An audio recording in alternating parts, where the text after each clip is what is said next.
Allez, vous pouvez parler. Alors, je peux parler. Alors, comment j'ai eu accès à cette collection de la Révolution prolétarienne, je n'en sais plus rien.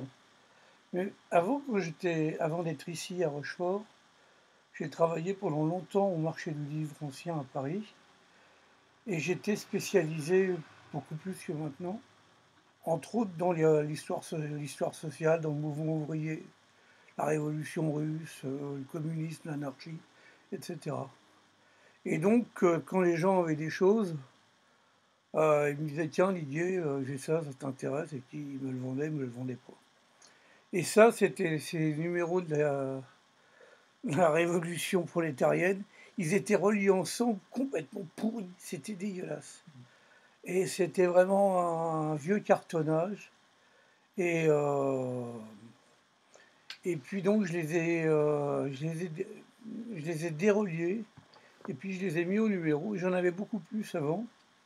J'avais la suite. Ça s'est arrêté pendant la Seconde Guerre mondiale, puis ça a recommencé après la guerre, et j'avais toute une collection d'après-guerre que j'ai vendue depuis. Mais par contre, ceux-là, ça doit faire 20 ans que je les ai, et je les vends pas pour l'instant. Ça se vendra un jour, voilà. Il y a toujours un client pour tout, sauf Oui, qu'il faut le client et le libraire se rencontrent. il faut être patient. Oui, oui, c'est un métier de patience, vous avez Mhm. raison. Je vous pose la deuxième question. Comment on devient commerçant, libraire de livres anciens? Vous avez une tradition de famille? Quel est votre parcours de vie avant de vous établir dans cette ville touristique qui me paraît un peu abandonnée? C'est l'effet des vacances, c'est l'abandon visible ou l'activité économique autre que le tourisme thermal est au ralenti. Alors, je pense qu'il n'y a pas qu'à Rochefort que l'activité est au ralenti. Depuis le Covid, l'activité en France en tout cas tourne plutôt au ralenti. Autrement, comment on devient libraire? Alors ouais, il y a une légère tradition familiale, mais qui n'est pas vraiment libraire. C'est-à-dire que d'abord j'ai été au lycée, j'ai raté mon bac brillamment 3 fois, et puis pris des cours de théâtre, et j'étais acteur pendant un peu plus de 10 ans.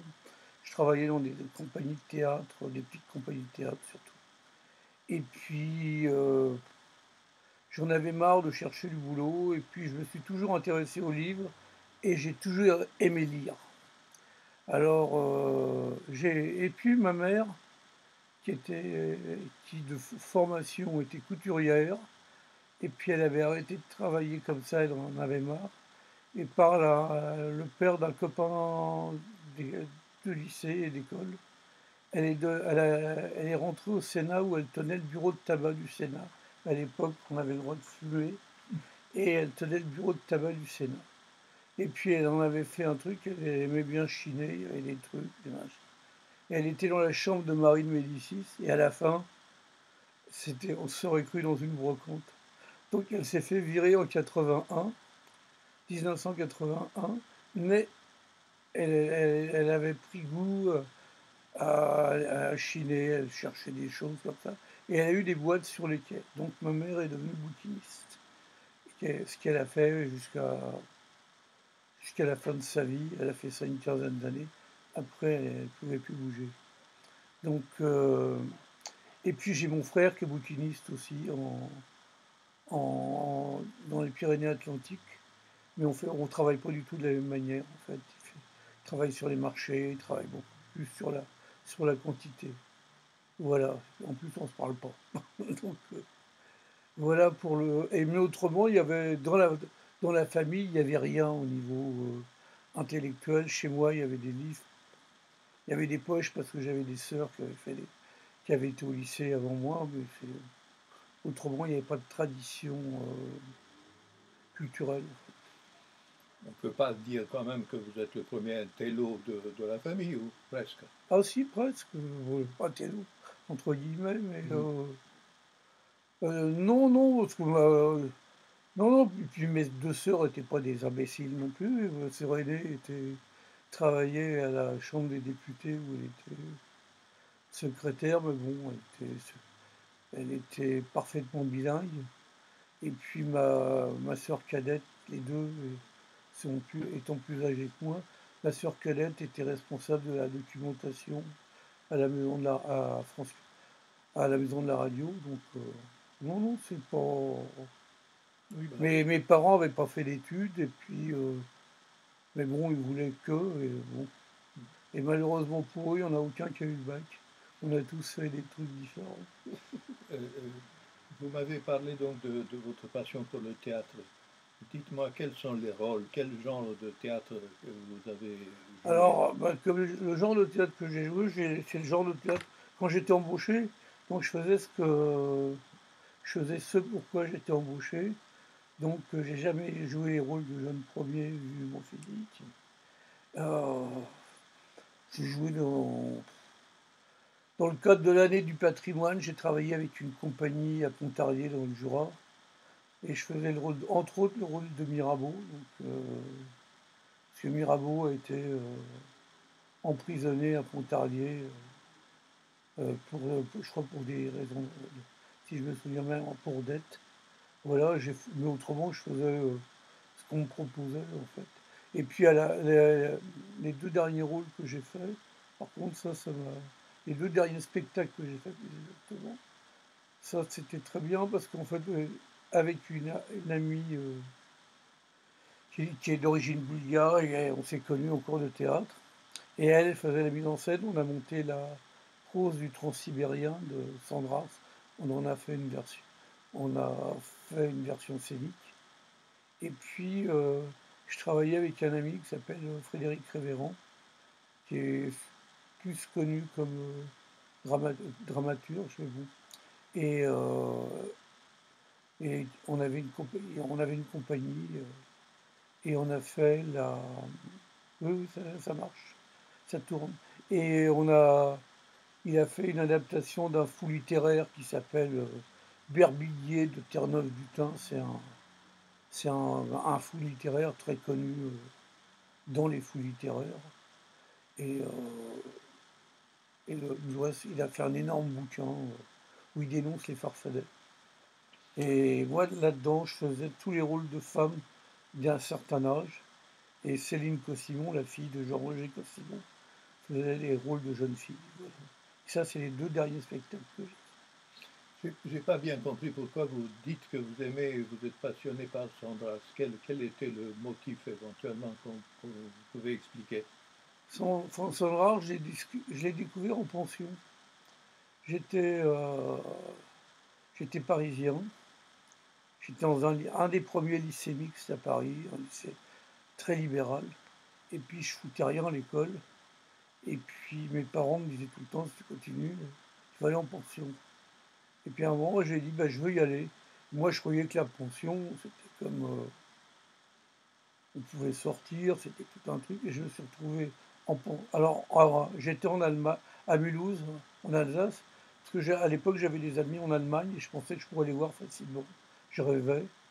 Et je me suis retrouvé dans un lycée de garçons, avec un dortoir, on se serait cru dans les années 30, tout en longueur, et aucune intimité, et puis blouse obligatoire, et j'étais en Alsace, c'était en 68, 67, 68.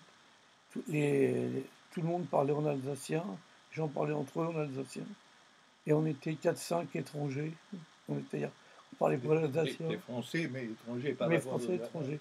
Et il y en a, oui, oui, c'était ça. Et donc on était ensemble parce que. Et puis moi j'avais jamais quitté mes parents. Et là je suis revenu uniquement pour la Toussaint, Noël.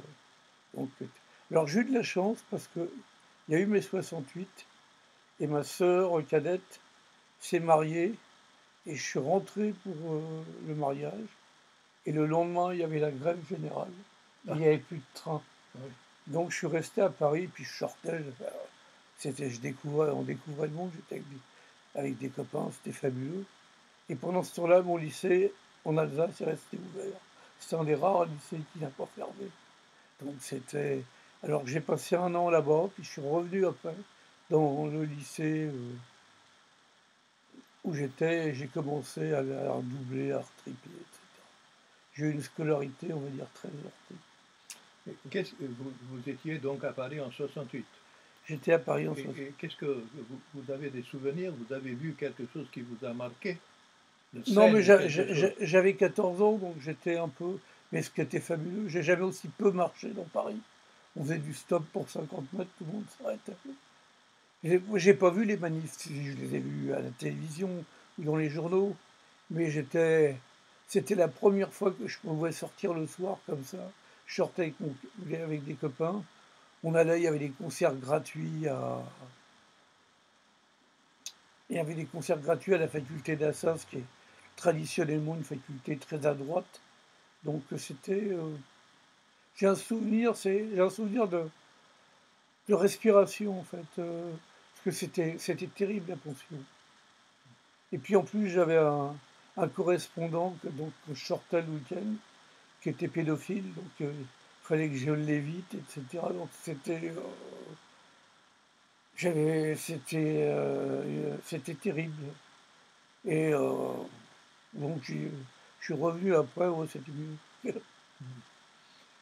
Vous m'avez dit que vous avez comme épouse la fille d'un philosophe français d'origine grecque, Kostas Papaioannou, Tenez, la voilà, oui, c'est Skiros. sa, sa- sa jeunesse, quoi. Bah, elle a pas pu vieillir beaucoup, vous savez, elle est morte à 43 ans. Oui, oui, c'est vrai. Et comme vous l'avez connue comment, votre fille? Alors je l'ai connue au marché du livre. Je l'ai connue au marché du livre, je travaillais avec un copain qui est toujours un ami, là, et que je connais depuis qu'on est louveteau, depuis qu'on a 9 ans, et on est amis. Et puis, moi j'avais commencé, ça faisait 2 ans à peu près que j'étais, un an et demi, 2 ans que j'étais au marché du livre. Et puis, lui, il n'avait pas de boulot, il était père à domicile, et il cherchait, ben, j'ai dit, viens travailler avec moi. Et puis on a commencé à bosser ensemble. Puis à un moment, on a arrêté parce que si on voulait rester amis, il fallait qu'on arrête de travailler ensemble. Mais c'était pas une mauvaise idée parce qu'il est toujours libraire aussi. Donc, ça. Et puis, lui, il est d'origine grecque par son père, qui était un grec d'Alexandrie à l'époque. Alexandrie, c'était la première ville grecque du monde, avant, avant que Nasser les vire tous. Et, et un jour, il arrive, il me dit, tiens, j'ai rencontré une grecque vachement sympa. Une nana grecque vachement sympa. Puis il m'a présenté Ria. Et puis, on s'est revus. Et puis, je lui ai vendu le savoir-vivre chez les truands d'Albert Simonin. Et puis, bon, la vie a fait qu'on est tombé, voilà, on est tombé amoureux. Et si elle était toujours vivante, je pense que je serais toujours avec. Vous avez donc, je suppose, connu aussi son père. Non, parce que son père, il est mort avant que je la connaisse. Alors son père, je vais vous le montrer. C'est le bouquin sur le Mataora. Et c'est le monsieur avec les lunettes fumées derrière, qui a la main sur l'épaule d'une fille. Mettez-le. Voilà. C'est le monsieur qui est derrière avec les lunettes fumées. Voilà. Et non, il est mort en 1981. Il est mort jeune. Il avait, il, est- il avait pas 60 ans. Oui, c'est ça. 58 ou 59 ans. Il est mort d'un cancer de. Il fumait beaucoup. Et puis Ria, elle avait une hépatite C. Parce que avant que je la connaisse, ben, ouais, bien, à une époque, elle a eu une vie un peu chamboulée. Elle a eu son bac à Fleury-Mérogis. Elle était pas gardienne, elle était en prison parce qu'elle s'était barrée de chez ses parents à 16 ans, un truc comme ça, ou même plus jeune. Elle était toute petite en plus. Et puis avec des copines de squat, c'était l'époque des squats, elles avaient décidé elles avaient fait une bombe artisanale pour la mettre devant la NPE. Et puis il y en a une, elles étaient trois, il y en a une qui a eu les jetons, qui a mangé le morceau. Donc elles ont été arrêtées avant de faire leur conneries, ce qui était plutôt pas mal. Et Donc ça, c'était quelle période à peu près? oh bah, c'était quand elle avait 18 ans, donc elle est née en 59, c'était 69, 74, 76 dans ces années-là. Et elle était, elle était mineure, à l'époque la majorité c'était encore à 21 ans, et elle était mineure, et puis elle était, sa famille, ses parents étaient grecs, donc elle s'est retrouvée à Fleury-Mérogis, et ça faisait un moment qu'elle avait quitté le lycée, et elle a passé son bac en candidat libre, et elle me disait, aussi bien les gardiennes que les détenus, tout le monde l'a soutenue, et puis elle l'a eu. Et son père était très fier que sa fille, lui il était prof à l'EHESS, et il était très fier que sa fille ait eu son bac en prison. Voilà. Oui, je voudrais qu'on discute un petit peu à propos des livres de ce groupe de Grecs communistes ou enfin de Ouais. gauche que j'ai vu dans votre rayon de librairie. Moi, j'ai eu un intérêt, disons, assez tôt envers ces penseurs. Le premier texte que j'ai lu, c'était un texte de Kostas Axelos, que j'ai acheté probablement vers 71 à Paris, dans des conditions où j'avais une bourse et c'était très cher pour moi. J'avoue qu'à la même époque, j'ai fait quelques hold-up, si on peut dire, Ouais. dans des librairies parisiennes.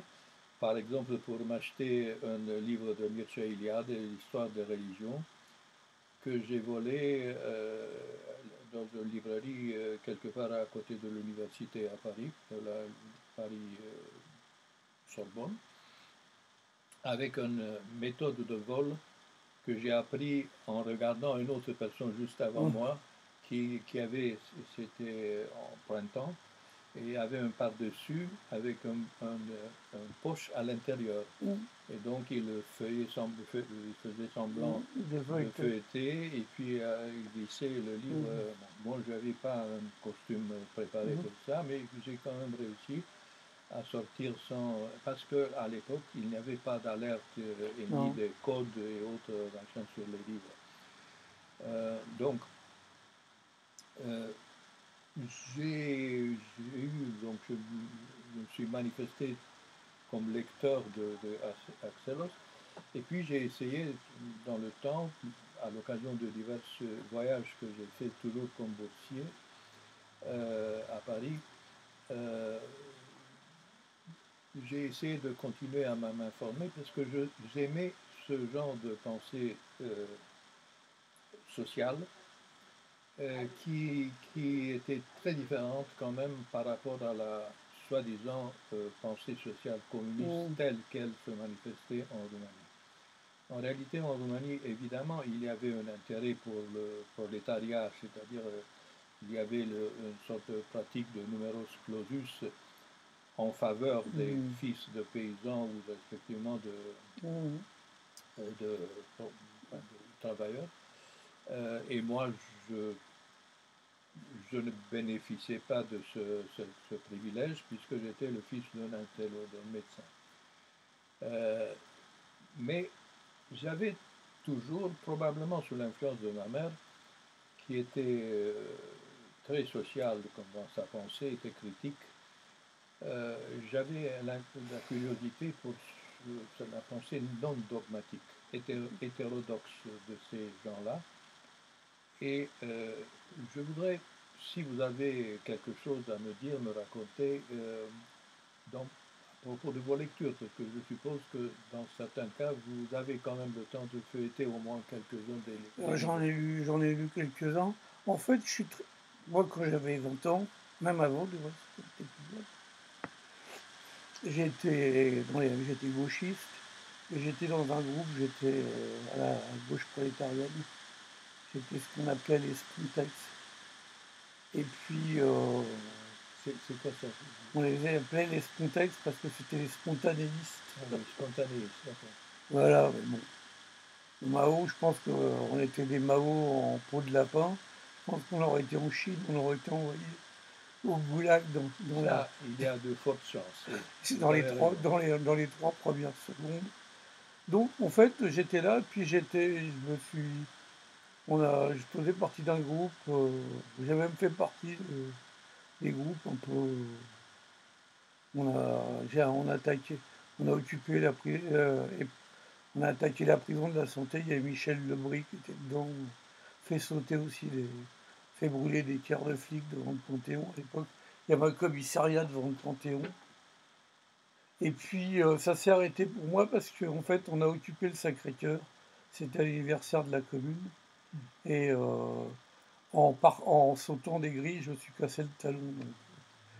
Donc, ma vie militante Oui, a le militantisme demande un peu de souplesse. un peu de souplesse. Et puis après, j'ai découvert le hashish. Donc ça, c'est pas bon non plus pour le militantisme. Donc j'ai un peu laissé tomber. Mais je me suis toujours intéressé à ça. Et déjà quand j'étais... Bon, donc je me suis intéressé à ça. Puis j'ai continué. Et en fait, dès le départ, du reste, vous le marquez dans votre présentation, les trotskistes, et vous avez tout à fait raison, je pense qu'il aurait été au pouvoir, et ça aurait été pareil que Lénine. Donc en fait, j'ai toujours été intéressé par des gens comme Boris Souvarine, qui a fondé le Parti communiste français, et qui a quand même été le premier dissident en même temps du Parti communiste français. Par des gens comme ça, comme Monat, Rosmer, tous ces gens qui ont été des opposants de gauche, et que tout à fait par hasard, Ria était la fille d'un gars qui a travaillé là-dessus et qui était opposant de gauche aussi. Donc en fait, ça nous a... Politiquement, on était tous les deux très proches. On avait... c'est pas mal du reste. J'ai plus de lumière, j'ai plus d'image. C'est pas grave. Et, ah ben, et ouais, ouais, politiquement, on était très proches. On est resté proche de... Ouais, politiquement, je me sens assez proche des anards sur certains trucs. Tu peux être sur d'autres. Je me sens très éloigné de Mélenchon. Et ça met tous ces gens-là, que ce soit Mélenchon, c'est tous des anciens trotskistes, c'est tous des gens qui sont passés au ce qu'on appelle le Parti des travailleurs, ou à FO, et c'est des dogmatiques, c'est une horreur pour moi. J'ai comme l'impression, mais je ne suis pas ni spécialisé, ni je ne suis pas penché sur leur trajet professionnel, on peut dire, de militant, mais j'ai l'impression qu'il y a une sorte de schizophrénie dans leur activité. D'un côté, ils tiennent un discours plus ou moins radical au niveau, mais dans la pratique, quand je dis la pratique politique, strictement politique, finalement s'arrangent, et puis leur vie est une vie de bourgeois. Ah, tout à fait. Donc c'est des socialistes caviar presque. Enfin, je ne dis pas que Mélenchon fait partie de la même catégorie. Bah, Mélenchon, c'est quand même un gars qui paye l'impôt sur la fortune. Il n'a jamais travaillé de sa vie. Il a été très jeune. Il a été déjà vaguement, il n'était pas permanent, mais il travaillait. Il avait des petites responsabilités dans un je ne sais quel ou groupe politique ou une municipalité quelconque. C'est quelqu'un très rapidement, quand Mitterrand a été élu en 80, à l'époque, il faisait partie de ce qu'on appelait la gauche du Parti socialiste, avec Marie-Noëlle Lindemann et des gens comme ça. Et puis il s'est fait élire, ce qui n'était pas idiot, sénateur. Sénateur en France, quand vous êtes élu, c'est pour 9 ans. Donc vous faites 2 mandats, c'est 18 ans, c'est quand même. Et c'est pas mal. Donc il fait ça, je pense qu'il a d'autres trucs. Et ben, c'est un gars qui est là, qui a jamais bossé de sa vie et qui vous explique comment faut faire. Et là, il a encore fait un truc. Là, j'ai vu ce matin sur le Huffington Post auquel je suis abonné que ils avaient les Insoumis avaient une conférence de presse de rentrer. Ils avaient interdit l'entrée aux journalistes du Monde qui avaient écrit le bouquin sur leur parti et disant comment ça fonctionne. Et ça fonctionne exactement comme fonctionnaient ces groupes gauchistes quand j'avais 20 ans. À l'époque, c'était l'AJS, l'Alliance des jeunes pour le socialisme, qui était. Et puis après, on allait ce qui est devenu le Parti des travailleurs. C'est tous ces gens-là qui se racontent des histoires, ils ont des pseudos en plus. C'est qu'est-ce que. Mais finalement, vous, quelle est votre image d'une société plus ou moins, pas parfaite, mais enfin meilleure que celle-là? Dites-moi, faites un peu d'utopie avec moi. Faire de l'utopie, ça va être dur. Mais je pense. Non, ce qui est fabuleux, c'est que quand j'étais. Attendez, il y a. 2 minutes, 30 secondes. Il n'y a pas de problème. J'ai procédé à l'enregistrement. Ouais. Donc ça c'est, je vous ai mis conforme à l'original. Et voilà, je vous ai mis voilà. Et avec ce document là, ça vous laisse je peux m'occuper et du toit et du compte bancaire. Alors, oui, du toit et du compte bancaire, surtout le compte bancaire. D'accord. Et après, une fois le compte bancaire, on va pouvoir début septembre voir au niveau assurance aussi. D'accord. Hein, voilà. D'accord. Je m'en vais, moi, je pars le 9 septembre pour une grosse quinzaine. Donc je vais essayer de faire ça début septembre. D'accord, voilà. Avant votre départ. Comme ça, pendant que vous serez parti en vacances, ils auront le temps de calculer le devis que tu veux faire pendant qu'ils vont pouvoir travailler pendant que vous serez en vacances. Ouais. Je suis pas en vacances, je vais acheter une bibliothèque. Et ben, donc pendant que vous achetez votre bibliothèque, on va voilà. Voilà. Très bien. Merci beaucoup. Merci, c'est moi qui vous remercie. Donc, votre utopie. Mon utopie, c'est compliqué. Oui, j'allais vous dire, quand j'étais tout. Et c'était marrant parce que avec Ria, on vivait ensemble. Quand l'URSS s'est cassé la gueule, on s'est dit, ça y est, c'est fini. Les 2 blocs comme ça, on va respirer. Et ça va mieux se passer. Depuis, c'est de pire en pire. Il y a eu la Chine qui s'est créée. Les religions reviennent, c'est-à-dire que bon, c'est l'islam, mais toutes les parties les plus réactionnaires de la société ont pris le dessus, en fait, je pense. En tout cas, j'ai l'impression. Et alors, mon utopie, c'est. Enfin, je corrige ma question. Pas utopie, une topie, c'est-à-dire sans U, sans négatif, sans quelque chose qui peut se réaliser, qui peut éventuellement avoir une chance de modifier un petit peu dans le sens d'une plus grande liberté, dans le sens de correctitude au niveau juridique, de responsabilité de soi-disant représentants du peuple devant le peuple. J'ai l'impression, en fait, j'en suis maintenant, là, et puis bon, j'ai vécu aussi, je suis plus vieux, j'en suis à regretter Chirac, parce que Chirac, il était ce qu'il était, mais c'était un véritable homme politique, c'était quelqu'un qui savait à un moment prendre ses responsabilités. La preuve, lui et Villepin ont refusé d'aller en Irak. Maintenant, on a des... Et le pire qu'il y a, c'est qu'en fait, les banques et les sociétés économiques, là maintenant, c'est les sociétés Internet, ont pris le pouvoir. Donc on est... quand il y avait encore un vrai pouvoir politique, c'était... je regrette parce que là maintenant, quand je regarde, je suis un bouffeur de nouvelles, moi je suis abonné à l'IB, et sur le net, je suis abonné à Mediapart, et le Eugene, pas de poste, et puis bon, je regarde Le Monde, des trucs. Et puis, là au bistrot, je lis Sud-Ouest, avec tout ça, et l'équipe. Mais avec tout ça, j'arrive à avoir un peu une idée. Mais je suis démonté complètement par par le pouvoir, là, je voyais il y a 2 jours, ils interviewaient une influenceuse, c'était aux informations, je regarde pratiquement plus les infos à la télé.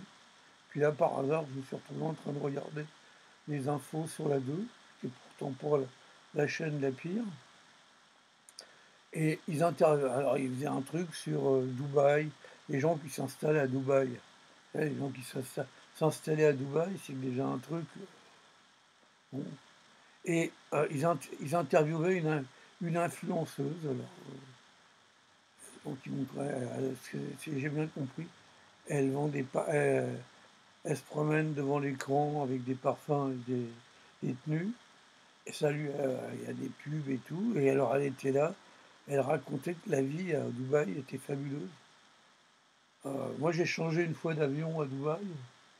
Je suis arrivé, ça m'a, on est arrivé, ouais, c'est impressionnant. On voit Manhattan dans le désert. Ça m'a vraiment pas donné envie d'y vivre. J'ai, c'est, si ça se passait comme j'ai envie, il y aurait de nouveau des saisons. Il y aurait des moments où il fait froid vraiment, des moments où il fait chaud, mais sans que ça soit comme là on vient d'avoir. On reviendrait à même une forme d'équilibre. Alors il y a toujours, c'est plus ou moins équilibré, mais c'est là, j'ai l'impression que c'est au niveau de la vie, c'est comme les saisons, quoi. Là, je pense que avec l'optimisme qui me caractérise, je pense qu'après avoir lu ce temps, on va avoir la flotte pendant 3 mois. Euh, Oui, je veux passer à votre métier un petit peu. oui, S'il vous plaît, décrivez-moi le fonctionnement de votre librairie, c'est-à-dire comment réussissez-vous de trouver des livres. trouver des livres, qui sont ou qui étaient vos clients, est-ce que c'est des collectionneurs, des chercheurs ou des passionnés tout simplement de la lecture ou tous les trois. Euh, puis, Ben si alors, vous avez une image de ce métier en France ou au moins ici à Rochefort, vous avez un collègue et c'est deux, non? j'ai 2 collègues. Ouais. Oui. Est-ce que vous êtes en concurrence ou ça se complète un petit peu les deux marchés, Les 2. On est en concurrence automatiquement, puisqu'on fait le même truc. Puis en même temps, on se complète. C'est exactement. Mais avant de venir ici, avant de venir à Rochefort, j'étais à Becherel pendant une petite dizaine d'années. Et Becherel, c'est un village du livre en France. On a plusieurs. Mais les deux qui Ça a m'ont. un rapport avec le Becherel? Pas du tout, ça Pas du s'écrit tout. pas pareil. Et le Becherel, c'est en Bretagne. Il y en a un autre village comme ça qui s'appelle Montolieu, qui est dans la montagne noire, juste au-dessus de Carcassonne. C'est les deux qui marchent bien. Il y en a eu d'autres en France, mais ça marchait moins bien. Le plus ancien village du livre, donc c'est des villages où il y a pas mal de libraires. Becherel, c'était 700 habitants, 12 libraires. Et c'est une petite cité de caractère, donc ça joue aussi, c'est joli.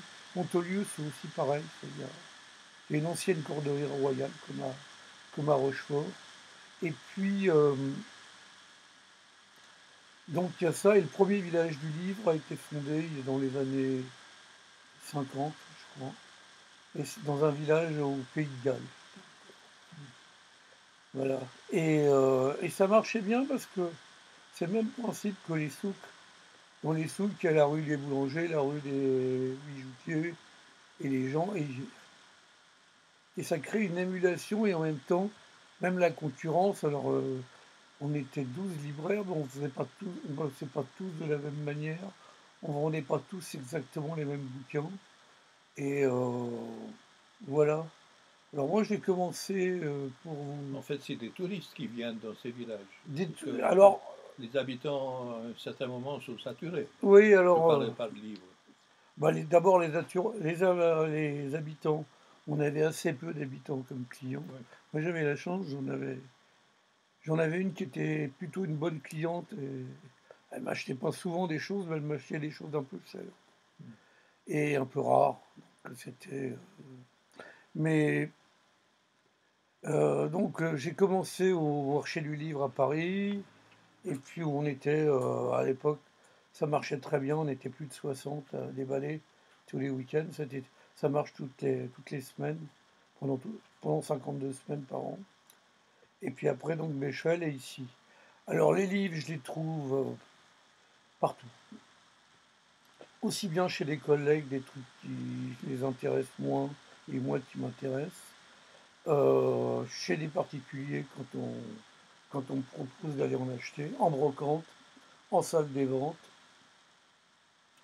Des gens qui m'apportent des livres aussi. Là, alors j'ai la chance ici à Becherel, ça c'était vraiment de la concurrence.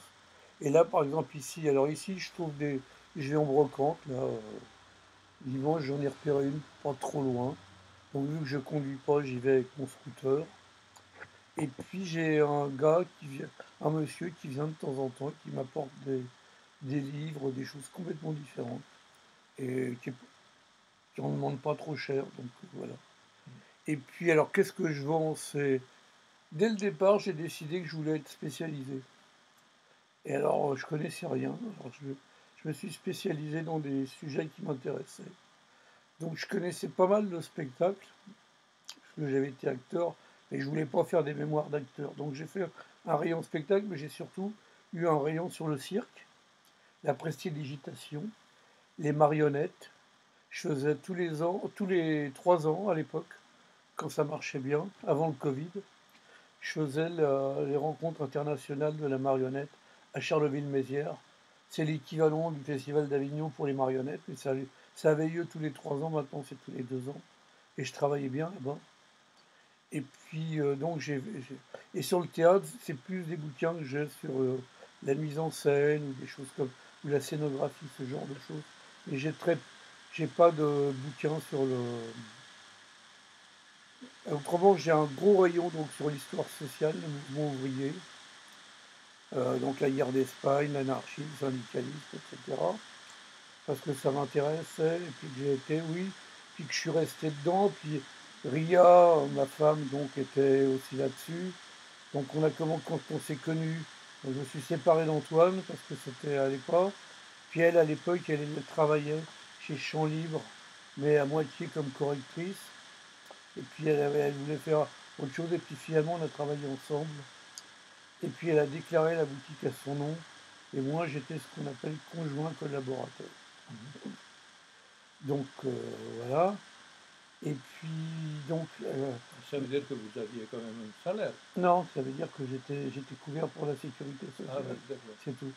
Et Ah j'avais oui, pas de c'est salaire, pas de comme chez retraite. les artisans, en Ouais, principe. C'est ouais, le même principe. voilà. Donc j'avais ça, et puis on avait fait ça, donc il y avait ce rayon. On avait un rayon. Et puis moi, je m'intéressais à l'argot depuis toujours. Et puis quand j'étais acteur, j'avais été bosser. À un moment, si ça m'intéressait, quand j'avais 16, 18 ans, d'être éducateur. Donc, à un moment, j'ai fait un atelier de théâtre à la prison de Fleury-Mérogis. À l'époque, je vivais avec une dame qui était avocate, jeune avocate, et elle allait voir ses clients à Fleury-Mérogis. Et moi, j'allais faire mon atelier théâtre, c'était marrant, on partait ensemble. Depuis, c'est devenu, elle a la mieux réussi que moi, c'est devenu l'avocate d'Alain Delon. C'est elle qu'on a vue à la télé. Bonjour madame. C'est gentil, je vous remercie. Je vais au moins me lever. Merci. Donc mon libération qui arrive. D'accord. Et donc en fait, du coup, vu que je m'intéressais à ça, je m'intéressais à tout ce qui est marginal. Donc j'ai un rayon. J'avais un rayon sur l'argot, la prostitution, le bagne, la criminologie, tous ces trucs-là. Et puis j'ai commencé, et j'ai ça. Et puis avec l'argot, je suis tombé sur des dictionnaires d'argot de la guerre de 14. Donc j'ai commencé à ramasser les mémoires de Poilu. Et puis bon, j'ai curieux un peu de tout. Alors, il y a eu des trucs, et puis bah, j'ai continué, et puis j'ai développé, donc j'ai des rayons un peu sur tout maintenant. Et puis mes spécialités à Rochefort, d'abord j'ai moins de clients spécialisés que j'avais à Paris. Donc je fais un peu tout ce que je trouve. Maintenant que je suis à Rochefort, je fais Pierre Loti, je Forcément. fais, je fais le régionalisme aussi, voilà. Oui, mais dans le domaine du régionalisme, il y a des choses très intéressantes. Ah bah surtout ici je trouve que c'est même plus intéressant qu'en Bretagne, les gens en Bretagne, mais ici c'est très intéressant parce que au niveau histoire, il y a eu la dernière nuit que Napoléon a passée en France, c'est sur l'île d'Aix. Il y a la marine, il y a la mer, il y a l'arsenal, il y a tout ça, il y a l'histoire, il y a les guerres de religion, le protestantisme. C'est relié, il y a Lafayette, il est parti de là pour aller aux États-Unis. Champlain a été au Canada, il a conquis le Canada, il avait habité là. C'était le premier port saunier de Seine, juste à côté. Il y a énormément de choses et qui ouvrent. euh, La Rochelle, on n'en parle pas, mais c'était au niveau de l'esclavage, c'était un port négrier, c'est ce qui a fait la richesse de la. Tous les grands ports en France qui étaient riches, des ports qui faisaient la traite, ce qu'on appelle le commerce triangulaire, c'est-à-dire qu'ils partaient avec de la verroterie, ils achetaient ou ils volaient les noirs et ils revenaient avec le sucre ou le rhum, quoi. Vous avez vécu aussi en Grèce, si j'ai bien compris. Alors, non, j'ai jamais vécu, malheureusement. Alors, j'y allais avec Rian, on y allait souvent. J'y allais à peu près 2 fois par an. Puis il y avait une maison. Son père avait fait construire une maison à Skiros, qui est une petite île dans les Sporades du Nord, qui est au milieu de nulle part. C'est-à-dire que pour y aller, surtout à l'époque, maintenant il y a un avion 2 fois par semaine, mais à l'époque, il n'y avait pas d'avion vraiment. Il fallait déjà aller à Athènes. D'Athènes, on prenait un car ou un taxi qui vous emmenait à Kimi, qui est un port de l'autre côté de l'Eubée. Donc il fallait traverser, monter une partie, prendre le pont à Calkis, traverser à moitié l'Eubée, sur une route qui ressemblait aux routes nationales en France, avant à 2 voies. Et après, on avait 3 heures de bateau. Donc c'était une île où il n'y avait pas énormément de monde. Il y avait une colonie de Français qui venaient là depuis un certain temps. Ils avaient découvert ça, souvent dans les années 60. À l'époque, Riga avec ses parents, il y allait en 2 chevaux, par exemple. Ça prenait un certain temps. Il passait par la Yougoslavie. Ou alors il descendait, il prenait le bateau à Brindisi. Et il traversait, mais ça mettait du temps. Donc j'y allais avec. Et puis quand la mère de Riga est décédée, on y a été. Puis bon, Riga, finalement, elle est morte 3 ans après, 4 ans après sa mère. Donc moi après j'y étais, j'ai appris le grec, j'ai pris des cours de grec, puis j'ai oublié, puis j'ai une fille qui n'a rien à voir avec la Grèce, que j'ai eue quand j'étais au lycée, avec une fille avec laquelle je suis sorti quelques fois. Puis à l'époque, ma fille, on s'est pas vu pendant son enfance et son adolescence. On s'est pratiquement pas vu de 7 à 16 ans, entre le moment où elle a eu 7 ans et 16 ans. Puis on s'est revus, puis quand j'étais avec Ria, là, on s'est vu pas mal, et puis à l'époque, elle était plus ou moins fâchée avec sa mère, donc on la voyait assez souvent. Puis elle est venue à Skiros aussi. Puis après la mort de Ria, elle travaillait à Paris, et ça allait pas du tout, elle a voulu s'installer en Grèce. Donc il y avait un petit appartement à Athènes, dans lequel elle s'est installée. Et puis il y avait de l'argent en Grèce aussi, donc qui permettait, c'est pour ça aussi que je pouvais aller en vacances et prendre des cours, parce qu'il y avait de l'argent en Grèce. Et puis ma fille, je l'ai laissée, puis en fait, j'ai fait la connerie de lui laisser ma carte bleue grecque, et elle a tout bouffé. On est arrivé un jour, parce qu'on comptait sur l'argent. Après la mort de Ria, 4 ans après, je me suis remarié, et depuis j'ai divorcé. Et elle a appelé pour un truc. Et ma femme a appelé Barbara pour je sais plus quoi. Et on a su qu'elle avait tout claqué. Bon. Et puis elle a rencontré à l'époque, alors à une époque, ma fille a été lesbienne, après elle est redevenue hétérosexuelle. Et à l'époque où elle est redevenue hétérosexuelle, je pense qu'elle l'est toujours. Elle a rencontré un garçon qui était. Elle a toujours eu, on va dire, une honnêteté fragile. Et elle a rencontré un mec qui était comme elle. Et en fait, j'ai loué la maison à Skiros et j'ai voulu y aller. Parce que je lui avais laissé les clés. Et les serrures étaient changées. J'ai pas pu rentrer. Et j'ai dû faire un procès pour récupérer la maison. Et au même moment, l'État grec, c'est le moment où il y a eu le début de la crise en Grèce. Et ils se sont rendus compte que j'avais bénéficié d'un dégrèvement fiscal auquel je n'avais pas droit parce qu'on n'avait pas été mariés assez longtemps. Donc j'ai eu tout en même temps. Donc j'ai dû faire un procès à ma fille. Et puis il y avait une avocate de famille en Grèce qui était l'avocate de Ria, qui était l'avocate de ses parents. Puis le père de cette dame avait été l'avocat du grand-père. Les avocats en Grèce, c'est un peu les avoués, ils font un peu tout. Et elle a eu des gros problèmes de santé. Donc c'est sa nièce qui a repris. Ça s'est mal passé avec la nièce. J'ai divorcé.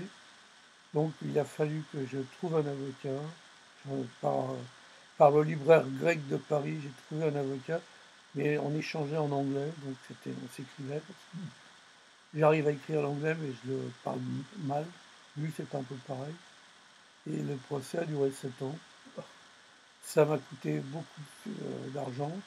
Au moment où ça allait se conclure, il y a eu le Covid. Donc tout ça a pris des années.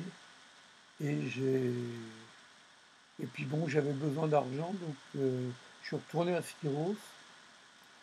J'ai trouvé la maison dans un état, c'était l'horreur. Et j'ai nettoyé la maison, et puis je l'ai mise en vente.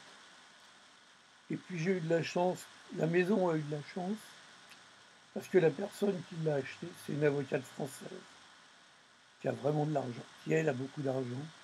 Elle a son compagnon, qui est un mec très sympa, qui était pilote d'essai, qui était pilote de Mirage en France. C'est lui qui transportait la bombe atomique. Et c'est l'arrière-petit-fils de Vincent Auriol. Et elle est avocate d'affaires. Du ministre. Du président. C'était le dernier président avant René Coty. Et dont la grand-mère était pilote d'essai. Sa grand-mère. Et tous les deux, ils ont fait de la maison, ils m'ont envoyé des photos, on est restés en contact.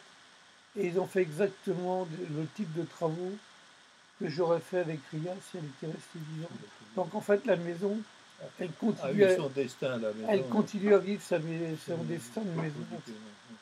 Quand j'ai vendu, j'étais prêt à vendre. Je me suis dit, si c'est un promoteur immobilier qui l'achète, c'est parce qu'elle est superbe sur un promontoire face à la mer. Et face à la mer et à la montagne, c'est superbe. En dehors du village, elle est isolée. La maison la plus proche, c'était donc la maison d'Alexandre Blot. Donc, mais elle est quand même. Alexandre Blot, le président du Pen Club. Oui, tout à fait. International. Président international. Et quand il était président international, il partait, il faisait 2 tours du monde par an. Il était marié. Puis un jour, sa femme s'est rendue compte qu'il ne voyageait pas tout seul. Parce qu'il y a un hôtel qui l'a appelé en lui disant « Madame, vous avez oublié une paire de chaussettes. » La vie est compliquée. Elle n'avait pas bougé. Il ne faut pas oublier les chaussettes. Elle était restée, parce qu'elle était, donc il l'accompagnait, il passait 6 mois par an à Science, grosso modo de Pâques à la Toussaint. Et lui, quand il partait, elle allait à l'hôtel, à Skiros, et puis elle restait. On a commencé notre conversation, la première, celle du 15 août, en parlant de Virgile Tanas, que je prononce à la roumaine. Vous avez dit qu'ils étaient votre professeur de Oui, théâtre, ou enfin, ouais, oui, entraîneur, ou je sais pas. c'était un C'était professeur. quoi, dans quel sens? Il était j'étais dans un cours de théâtre qui n'existe plus et dont le directeur, c'était mon maître, est décédé il y a quelques années. Et Virgile Tanade, nous on disait Tanaz à la française. Oui. Virgile est arrivé comme prof, il était réfugié politique, je crois, depuis pas très longtemps, mais il était arrivé en France avec sa femme, ses deux enfants et sa mère. C'était à l'oriental, comme ça. Et puis, c'était c'était notre professeur de mise en scène. Et ses cours étaient superbes. C'était vachement bien. Il était drôle. Il était très très drôle. Et il nous apprenait des trucs, c'était très marrant sur les pays de l'Est. Il nous disait, voilà, quand vous faites une mise en scène, alors, je suppose en Roumanie, ça devait être comme chez vous, vous avez dû connaître ça. Il nous disait, par exemple, il faut faire la liste des choses dont vous aurez besoin tout de suite. Alors il dit après, par exemple, vous mettez un tabouret. Si on ne voit pas le tabouret, mais il faut que le tabouret soit sur scène. Alors il peut être sous une table et on ne le voit pas pendant tout le spectacle. Mais s'il reste en coulisses, ça va pas. Il disait, il nous parlait, racontait la bureaucratie tatillonne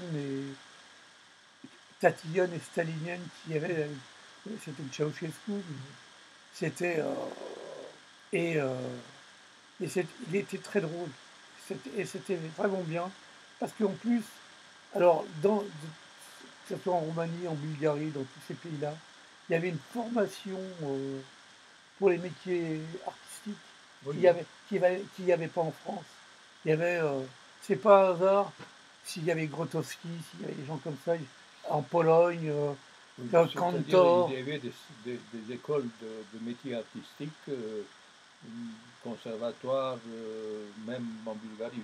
Je vous ai raconté déjà, en Bulgarie, il y avait une section de jazz en 68, à la conservatoire de Sofia. Hier j'ai écouté Mario Stanchev, parce que sur Facebook, il y a son ex-compagne qui avait mis un truc sur YouTube, et c'était vraiment très bien. Il passait 10 minutes à écouter ça. Oui, et puis l'école de théâtre de Bucarest était très sérieuse avec de grands, pas forcément de grands acteurs, mais de grands pédagogues, des gens qui savaient expliquer, savaient faire travailler les gens. Moi-même, j'ai travaillé à Târgu pendant 6 ans dans une école de théâtre qui à l'époque produisait, enfin, disons, entre guillemets, des acteurs pour les théâtres hongrois de Transylvanie. Il y avait 7 théâtres hongrois en Roumanie, plus un autre théâtre, enfin 2 théâtres en langue allemande, donc pour les grandes minorités, disons, il y avait une vie culturelle assez développée. Donc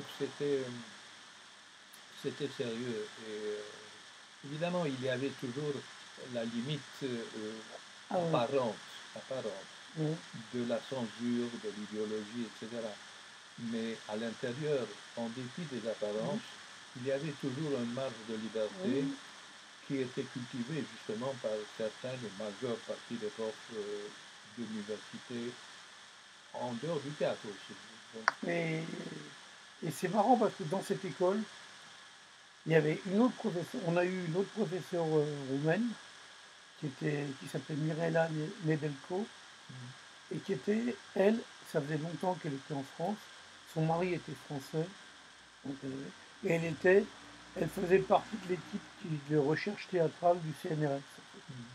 Elle a écrit dans les livres à l'époque, la grande époque, c'était l'époque de Cantor, de tous ces gens-là et tout. Et j'ai eu un professeur hongrois, Endre Ules aussi, qui était. Alors lui, il était carrément, il avait un passeport Nansen. Il était apatride. Il avait été déchu de sa nationalité et il est parti aux États-Unis où il est devenu metteur en scène à la Mama de New York. Donc la Mama, c'était un des grands théâtres. Je sais pas comment, je crois que ça existe toujours. Mais c'était l'époque où il y avait le festival à Nancy, Jack Lang avait fait un festival de théâtre, il y avait énormément de choses dans tout ce qu'on appelle en France le Pays de l'Est. C'était, il y avait, par exemple, il y avait au niveau des marionnettes, il y avait des vraies écoles, des formations. Et là, c'est pas un hasard, la personne qui a monté le festival international de Charleville-Mézières, alors il a monté ça, c'était un ancien scout, il avait le côté d'organisation, puis ils ont monté un centre de formation, et la directrice du centre, de l'Institut de la marionnette, pendant des années, pendant 25 ans, ça a été une Roumaine. C'était qui était une marionnettiste de formation. Oui, à Bucarest fonctionnait avant la guerre un théâtre qui s'appelait le théâtre de Tsanderica. Tsanderica, c'est une marionnette genre Geppetto et Ouais. Pinocchio. C'est-à-dire une marionnette de bois, etc. C'était ça le modèle, disons, Ouais. le symbole du théâtre. Ça existe toujours, je pense, j'espère. Mais il y avait, j'en ai vu, quand je faisais les rencontres de Charleville, c'était les premières années, parce que c'était plus facile de rentrer. Après, ça devenait ça devenait trop pavillon, justement, avec d'énormes machines. Mais mais c'était, j'ai vu des jeunes Bulgares, par exemple, qui avaient vraiment fait un spectacle. Ils avaient monté, c'était le manteau de Gogol. C'était vraiment avec des bouts de ficelle. Et ils faisaient des marionnettes avec des bouts de ficelle. Ils n'avaient pas un rond. Et c'était un souvenir. C'était il y a plus de 20 ans. C'était vraiment. J'ai vu des choses très très bien. Et très souvent, il y avait une invention. Du reste, je continue à avoir des choses sur les marionnettes. Il y a cette année, j'ai vendu encore des choses à l'Institut de la marionnette, qui se souvenait de moi parce que je leur avais vendu. Il y a des années, mais bon. Là, je leur ai vendu des trucs un peu web, un peu rares, selon les bouquins de base. Alors, vous me demandiez comment je travaille et qui sont mes clients. En fait, depuis des années, parce que entre entre l'avènement de l'euro et l'avènement du net, on a perdu énormément de clientèle. Et donc, j'ai commencé à bosser sur le net maintenant, ça fait quoi? Ça va faire bientôt 20 ans. Et donc, pratiquement tous les livres de la boutique sont aussi sur Internet, sur 5 sites de vente. Mais depuis le Covid, les ventes ont diminué de plus de 30% sur le net. Donc, faut faire plus attention. Alors, les clients, d'abord, les clients, ils vieillissent. Et pour 10 qui meurent, il y a un nouveau client. Et puis les clients, une fois qu'ils vous ont acheté un livre, ils ne le cherchent plus, donc ils l'ont, donc il faut trouver des choses. Alors depuis que je suis ici, d'abord je suis venu ici parce que je voulais quitter Becherel, parce que j'avais aussi ma deuxième épouse qui travaillait là-bas, donc on était dos à dos, c'était un peu lourd.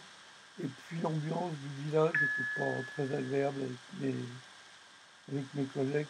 Et puis je voulais partir. Donc quand j'ai vendu la maison de Skiros, j'ai décidé de venir ici, ce qui n'est pas ce que j'ai fait de plus malin dans ma vie, parce que à l'époque, quand je quitté Becherel, j'étais logé par la ville, qui me proposait un logement plus grand et une boutique plus grande, donc c'était pas très cher.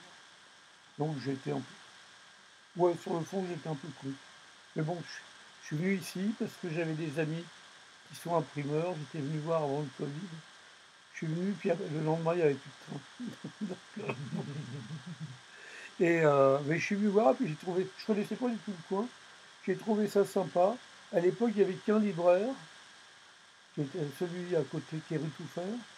J'ai donc été le voir en lui disant, ça vous ennuie s'il y a quelqu'un d'autre? Bon, alors on a discuté 1 heure, il m'a dit non. J'ai dit bon, ok. Et puis je suis parti, puis bon, il y a eu le Covid. Donc, voilà. Et je suis revenu après. Entre-temps, il y avait l'autre qui s'était installé.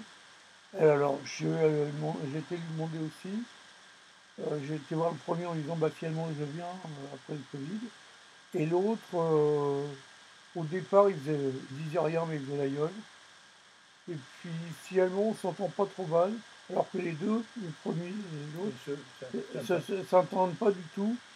Mais là, lui, le deuxième, il a un caractère un peu spécial. Mais bon, moi, avec les années, maintenant, j'en ai marre. J'ai autre chose à faire que de me fâcher ou de me jalouser. Donc, j'essaye de ne pas faire la même chose qu'eux. Et ça se passe bien parce que même, à tel point que lui, il m'a mis sur une adresse, il m'a dit, moi, je fais pas de livres anciens, il fait plutôt des choses plus récentes, plus de la littérature, des choses comme ça, des livres d'art, mais un peu généraux. Et j'ai trouvé des très bons bouquins japonais, 19e. Voilà, c'est. Et puis j'apprends petit à petit, j'apprends tout le temps, il y a des tas de trucs que je connais pas. Et puis je mourrai, il y en aura toujours plein que je ne connais pas non plus. Il y a des livres que je n'ai jamais vus. Et puis il y a des trucs, c'est marrant, là par exemple, j'ai l'encyclopédie de Buffon complète. C'est ce monsieur qui vient de temps en temps me vendre des livres. Avant, il m'avait vendu des photos de Brigitte Bardot, depuis de sa carrière. On trouve toujours des choses absolument étonnantes dans Oui, le commerce de livres. et puis, je trouve des choses que j'ai jamais vues. C'est quand même. Et puis, il y a des gens, j'ai des clients, ils sont devenus des amis. J'ai connu un gars qui était. Quand j'ai la première fois. À Paris, avant, il y avait un salon très bien qui s'appelait le Salon des Vieux Papiers, qui avait lieu 2 fois par an, à la porte Champeret. Et on bossait super bien. C'était la grande époque, on bossait. Et j'ai connu un gars, moi j'arrive avec mon rayon Argo, Argo, Bagne, tout. Et il y a un mec qui dit à l'autre, t'as vu, il a du Bagne. Bon. Et puis je les ai connus comme ça. Il y en a un qui est devenu, Jérôme, qui est devenu journaliste spécialisé dans la criminologie. Il fait des bouquins sur les Yakuza, sur les Zeik en Russie, il fait des trucs comme ça. Il a fait un bouquin sur un lieutenant de Mesrine. Et puis celui qui est spécialiste, alors il était spécialiste du bagne du milieu carcéral. Par exemple, l'année dernière, il a été faire des recherches à Djibouti sur le dernier bagne militaire français qui était à Djibouti. On avait une partie à Djibouti, une partie encore. Il connaît tout, il était déjà venu à La Rochelle, à Rochefort, parce que Rochefort, à l'époque où il y avait l'Arsenal, après le bagne a duré un certain temps, et après, quand il y avait au 19e, c'était une prison militaire. Il y avait une prison militaire pour les marins.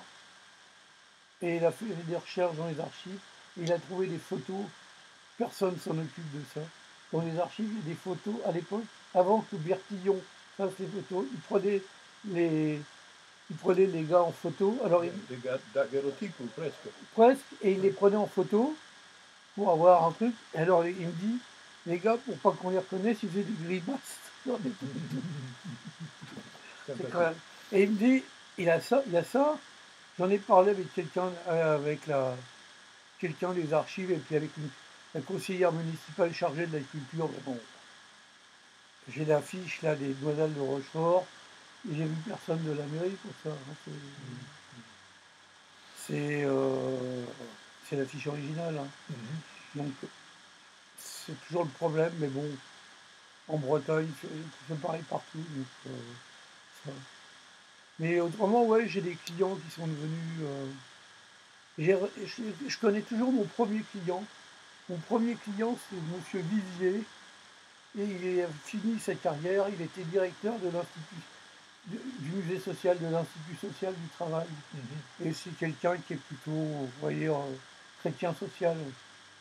Et il venait, il cherchait, il m'a acheté beaucoup de choses. Et puis c'est à l'époque, alors on n'avait pas Internet, donc on faisait des listes à la main qu'on envoyait ou on téléphonait, on disait ah bah j'ai quelque chose pour vous. Alors ça c'était fabuleux. J'ai eu un client une fois, un jour devant la boutique, devant mon stand à Paris. Alors on avait une chose, j'avais connu Ria au marché et elle avait un studio juste en face. On habitait en studio pendant quelques années, puis on a eu la chance de pouvoir avoir l'autre studio à côté. Donc après, c'était non plus long. Mais travailler en studio, c'était vraiment pas possible. Alors j'avais un petit dépôt à côté, puis ça n'allait plus. Et dans la rue parallèle, on a trouvé une boutique qui était grande, qui était comme ça, et qui nous servait de dépôt, qui était à 50 mètres du marché. Quoi. Ça fait que là, avec l'avenue Charles de Gaulle. Quoi. Et donc les gens, en fait, ils cherchaient des choses, et puis je les emmenais dans ma boutique. Je disais, j'en ai pas là, mais je les ai là, je les emmenais. Puis je leur laissais les clés, je leur disais, bah, vous regardez, c'est là. Et tout. Alors il y a peut-être des gens qui m'ont volé des choses, mais bon, c'est ça. Mais bon, c'était plutôt sympa. Puis si les gens ont volé, c'est parce qu'ils étaient passionnés par le sujet ou par le livre. C'est pas forcément des voleurs dans le sens d'obtenir un... En tout cas, personne n'est parti avec la clé. Donc, ils auraient pu partir en courant. Non, on l'a toujours rapporté. Et puis, très souvent, les gens achetaient des livres. Et un jour, alors il y avait marqué notre nom sur le stand. Le nom, c'était Papa Yoannou. Et je vois tout d'un coup des gens avec les yeux bridés qui commençaient à faire ça. Alors je fais ça aussi le jour, Papa Yoannou, et tout. Et puis ils repartent, et puis bon, je les oublie. Et un jour, on reçoit une lettre d'un monsieur du Japon qui écrivait très bien en français, qui était spécialiste des écrivains prolétariens français. Fabuleux. Oui. Et moi, j'ai un rayon littérature prolétarienne. Oui. Et le monsieur nous dit, voilà, je cherche ça. Et donc, on lui fait des listes. Alors, à l'époque, c'était fabuleux. On faisait une liste à la main. Et il y avait un ordinateur, mais c'était des trucs. Et c'était aussi grand que ça, quoi. Alors, on faisait une lettre. Il nous répondait, voilà, il y a ça, ça et ça qui m'intéresse. On les envoyait, ça partait par bateau. Hein. On les envoyait avant d'être payés. Et 1 mois et demi, 2 mois après, on recevait un chèque. Et donc, on a eu ce monsieur. Et un jour, puis on a perdu ses coordonnées. Puis un jour, j'étais sur le marché, puis je vois un monsieur japonais. J'ai dit, je me souviens plus de son nom. Il me dit, oui, oui. Alors on s'est vu, parce qu'il avait eu une bourse, donc il était venu. On s'est vu, il a connu Ria et tout. Alors lui, pareil, il lui donnait les clés. Puis il est reparti. Et puis je lui proposais des choses. Là, il me disait non, je l'ai déjà en tirage de tête, mon grand papier. Des auteurs prolétariens, il y a que personne ne les connaît. Pierre Hamp, par exemple. Et il me disait, ah non, j'ai déjà avec un envoi. Il doit... Alors, et puis, Ria est décédé, donc mais je l'ai revu, il a eu une bourse. Mais la dernière fois que je l'ai vu, il avait un cancer. Et il m'a dit au revoir. En fait. Et je ne sais pas ce qu'elle a vu, sa bibliothèque. Il y avait une bibliothèque. Et alors, il y avait lui... Il a fait un cadeau, une donation. Oui, j'espère. Et il y avait un libraire de Tokyo qui était en face. Alors, il paraît que moi, j'ai jamais été au Japon. Il paraît que les librairies, elles sont en étage. Il y a un libraire, il est en face, là, la faculté. Et j'avais vu une fois sa liste de recherche. Et sa liste de recherche, c'était complètement impressionnant. C'était des thèses de droit, genre, je sais pas, la grève des éboueurs à Paris en 1902, thèse de doctorat de la faculté de la Sorbonne en 1937, des choses. Et il y en avait 50. Des vrais experts, disons. Et un jour, et il venait tous les ans en vacances en Europe. Et un jour, il est arrivé sur mon stand, parce que je faisais il y a quelqu'un qui lui a dit, allez voir Didier, parce que les gens, on n'était pas nombreux à faire ça, à faire ce type de thème. Donc je l'ai vu arriver, et c'était marrant. Et il est même venu en Bretagne, lui, avec sa femme. Mais il connaissait déjà, parce qu'il avait était à Saint-Malo, il connaissait l'Europe. Et alors, il est, comme souvent les Japonais, il était incompréhensible quand il parlait français. Mais il lisait même l'argot, quoi. Et ça, à Paris, ça, c'était le côté sympa. Bon, j'ai encore une question à vous poser pour finir. Euh, D'ici, comme dans une caverne plutôt de Platon, là, vous voyez les ombres. Ici, il y a des ombres des anciens livres, et puis de l'autre côté, c'est une sorte de réalité. Parlons un petit peu de cette réalité. Je me rappelle que le président Macron a déclaré à un certain moment, à l'époque du Covid, qu'on est en guerre. Mhm. Maintenant, la France est en guerre. Mhm. Moi, je considère que la France se trouve en guerre maintenant avec la Russie pour des raisons très simples, même si ce n'est pas une guerre déclarée, parce que on voit des spécialistes, des experts militaires, l'espionnage, etc., et en même temps des armes. Bon, euh, comment vous voyez cette époque-là?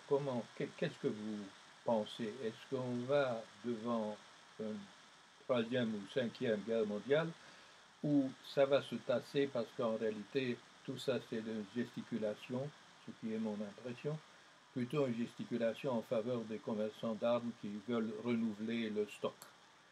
J'ose espérer que ce sont des gesticulations.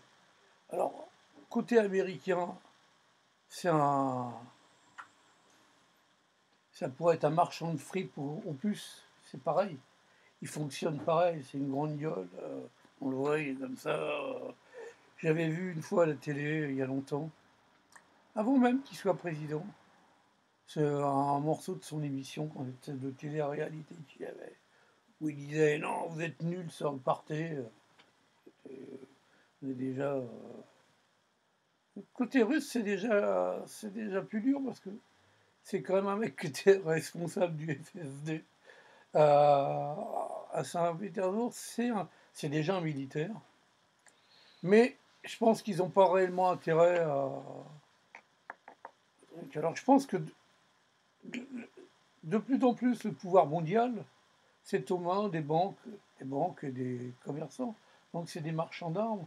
Donc ils vendent leurs trucs. La France est pas mal placée dans les marchands d'armes, je crois qu'on est troisième ou cinquième rang mondial, après les États-Unis, la Chine, la Russie. Mais on est dans le même paquet que la Suisse et la Belgique, je crois. Ouais, c'est. Mais j'ai toujours peur qu'il y ait un con qui appuie sur le bouton, en fait. Et un jour où il est bourré, c'est exactement ça. On a eu de la chance. On a eu de la chance qu'Adolphe. On a eu de la chance qu'à l'époque où Il n'avait Adolphe, pas de bouton. il n'y avait pas le bouton. Oui, écoutez, je pense quand même que ces gens-là gesticulent beaucoup, parce que je ne pense pas qu'il y a quelqu'un qui veut mourir. Ouais, mais j'ai beaucoup plus peur. J'ai beaucoup plus peur de ce qui se passe en ce moment en Palestine et en Israël. Oui, je suis d'accord avec vous. Ça, c'est C'est parce que c'est comment dire, l'autre ordure, il va y arriver. oui, Et le nombre le nombre de juifs religieux qu'il y a, bah, c'est facile. Ils font pas l'armée.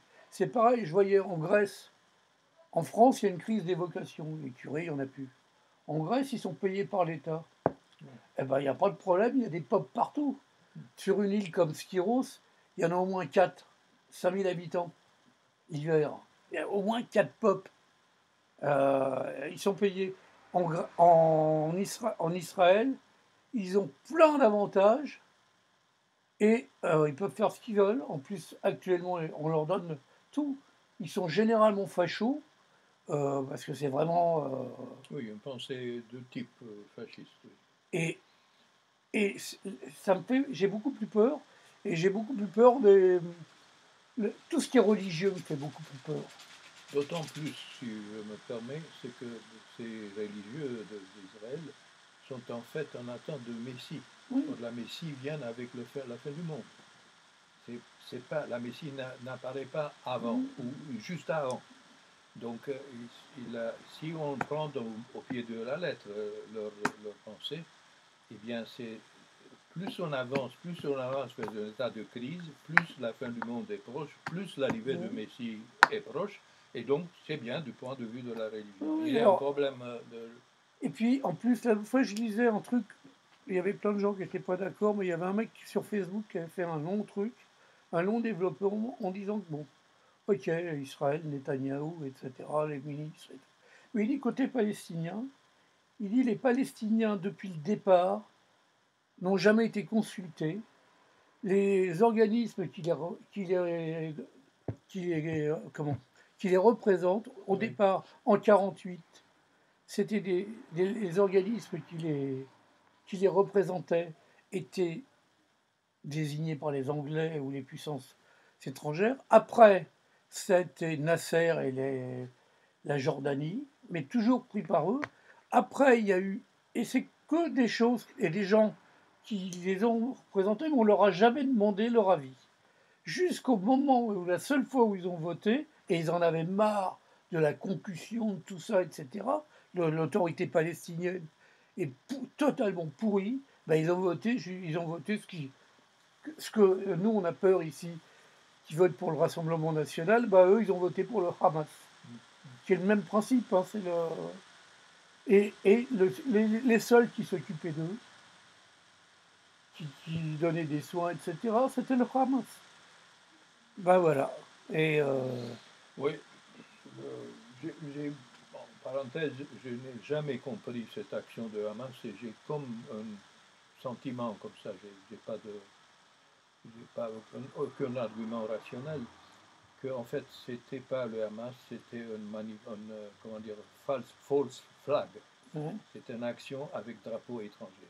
C'est-à-dire que ceux qui ont agi n'étaient pas vraiment le Hamas, mais c'était un groupe qui avait l'intention et le but de produire ce scandale immense, cette catastrophe immense, pour permettre à Israël de sortir et de conquérir, en fait, de détruire et conquérir la bande de Gaza. Mais bon, ça, on peut accepter que c'est du complotisme pur, mais j'avoue, je ne peux pas comprendre une formation politique qui se autodestruit. Ah bah tout à fait, c'est... Donc ça, il y a en même temps, qui cloche. Les gens qui sont pour la paix et qui vont faire la teuf devant un mur, parce que c'est vraiment ça, hein, mais qui vont foutre une sono devant un mur alors que les autres ils sont derrière et tout, c'est quand même... c'est manger devant un mec qui a faim, quoi. Mais il y a des tas de choses, je comprends plus. Là, j'arrive pas à suivre. Et il y a des moments où je me dis putain, je suis content. Je suis plutôt vers la fin que vers le début. Parce que. Oui, ce qui s'annonce n'est pas très réjouissant. Moi, je trouve pour les mômes, là, les jeunes, je dis merde. Alors, chacun trouve son truc. À un moment, on a tous nos. Moi, quand j'avais 20 ans, on me disait ah bah ouais et tout. Mais bon, quand j'avais 20 ans, il y avait encore. En France, les gens. Il y avait encore. Il y avait encore des trucs de la guerre qui restaient. Là, maintenant, les mômes, ça leur dit rien. Je vois les gens, ils passent devant l'affiche. Hier, hier, il y a des gens, ils sont passés devant l'affiche. Des gens, ils avaient quoi, 30 ans, bon, ça avait pour l'air d'être des intellos, mais bon. Et regarde, ils font ah, c'est un film, les demoiselles. D'accord. Bon, Didier, merci pour notre dialogue, pour notre bavardage dialogue. Ah, je vais vous montrer les. Alors, je vous ai quand même amené des photos. J'arrête maintenant. Laissez-moi un petit peu faire ça et après les photos, je peux les reprendre et les introduire après. Donc, on a parlé 1h19. Ah bah, je suis bavard. On fait arrêter.